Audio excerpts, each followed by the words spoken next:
Islam is the second biggest religion in France currently. It holds 5% of the population, which is about 13 million people. Most of the people here are of the Sunni denomination.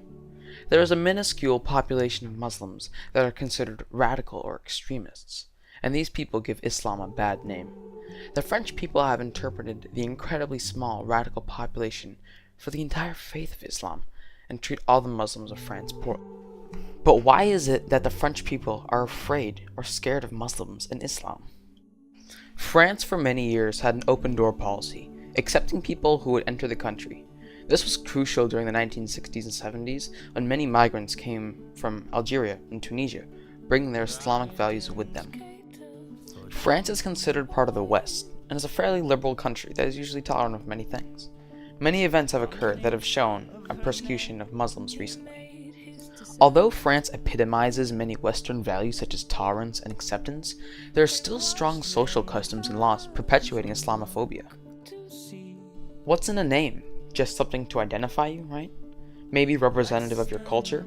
But when it comes to the job market in France, if your name is not French enough or Christian enough, good luck trying to get hired. One specific area where Muslims are discriminated against is in the job market, not hiring Muslims just because of their name. This is institutionalized racism, making biased assumptions based on their ethnic-sounding names. There have been experiments in France to actually prove this. The folks conducting it sent in 2 identical applications, except for the names. One of the names was traditionally Muslim, while the other was traditionally Christian. The person with the traditionally Christian name was chosen about 2.5 times more often than that of the Muslim one. That is outright and clear discrimination. The businesses were making their decisions solely based on religious names, violating the human rights of these Muslims.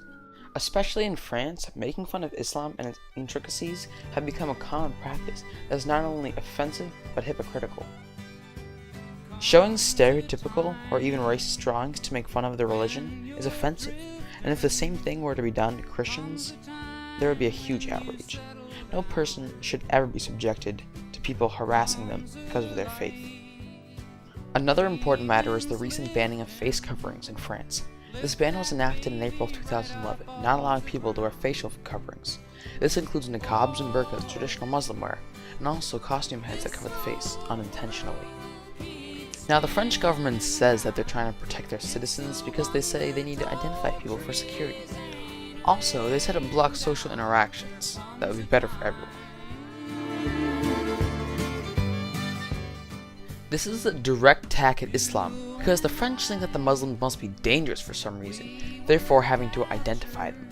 This is also a major human rights infringement because it stops people from practicing their religion. You might notice that the French government only targeted away from Islam and not Christianity or any other religion. This is not only apparent in these laws, but in everyday social interactions. Catholicism is by far the biggest religion in the area, and the French probably feel that they're losing some of the nationality, which is totally absurd because Islam nor Christianity is the official endorsed religion of the government. It's not like the French don't like religion as a whole, it's just the Muslims, which is direct hatred and Islamophobia. Institutionalized racism does exist in France, directed towards the Muslims. The Universal Declaration of Human Rights says that nobody should be persecuted because of their religion, and that is the opposite of what is occurring in France. There may be a few bad apples that are radicals in their religion, but that should not create a generalization for the entire community. Muslims are people too, and they deserve all the same human rights that everyone else gets. Hopefully France can recognize this and take action. And in the end